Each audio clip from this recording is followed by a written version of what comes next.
Owning a franchise is one of the easiest gateways into entrepreneurship. Some of the benefits are that you don't have to start a business from ground. You basically run a business that already has systems and processes in place, one that already offers a well-established product or service. The Franchise Association says it signed up more people at the height of the COVID-19 pandemic. Unfortunately, because of the COVID impact, a lot of people were retrenched, and that saw an opportunities. Franchisor saw a number of increases in franchise inquiries, people now wanting to get into franchising, others seeing it as a kind of what we call a side hustle. So those were the ones that came across, and also education did quite well because they took up technology much quicker than any other franchisors would take up on e-commerce. The association says South Africa's franchising economic output as a percentage of GDP ranks in the top 5 worldwide. Franchising cuts across 14 sectors and contributes 736 billion rands, an equivalent of 15.7% to the country's GDP, and employs more than 500,000 people. This is why the association believes that it is one of the quicker routes that can stimulate the economy.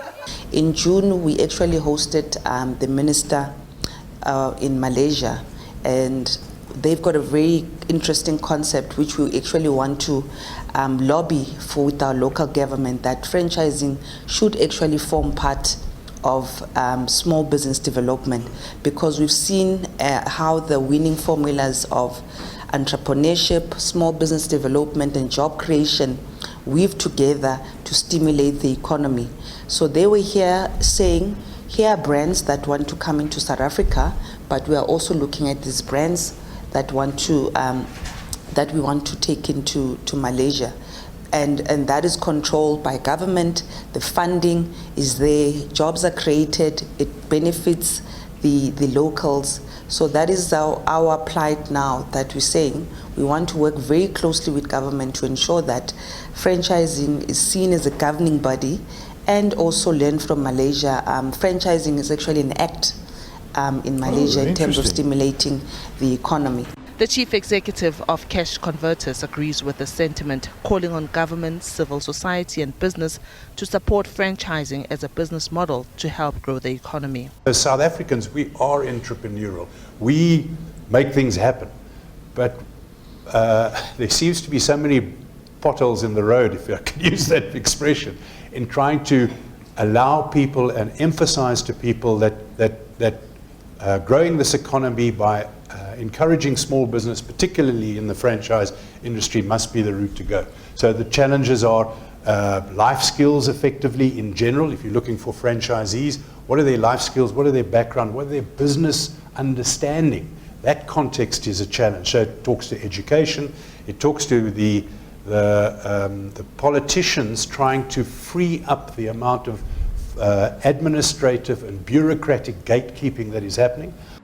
While some franchises are affordable depending on your pocket, others require a couple of million. However, prudent financial management will keep you in the game for longer.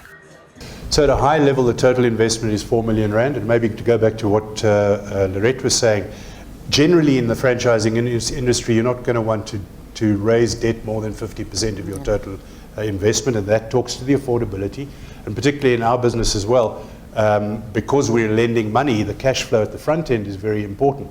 You start out and you start with a debtors book of 0, and you've got to build that book, so the cash is flying out of the business all the time. Yeah. Franchisees getting nervous about this, and it's important to manage that cash flow, so you don't want too much debt in that. So to a large extent, it comes down to affordability and what the business can afford.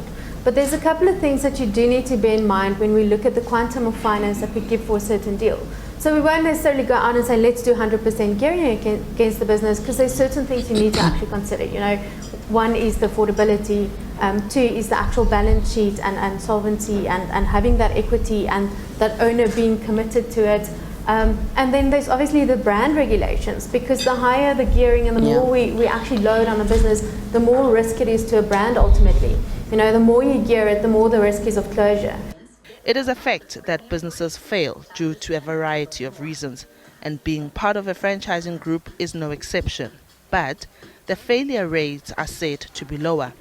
The failure rate of franchising is less than 10% compared to over 90% of independent businesses that fail. All franchise businesses operate on the basis where the franchisee is an independently owned and operated business. So the franchisee essentially is responsible for their own business, and their association to the brand or to the franchise is for all the other benefits that you get, and I said their marketing, administration, training, etc., etc. The point being, it still is up to the individual business owner, the franchisee, to ensure that they do what they have to do to make their business successful. Experts say the top 3 reasons why franchises fail are due to the owners not being hands-on in the business, hiring incompatible staff, and lack of franchisor support.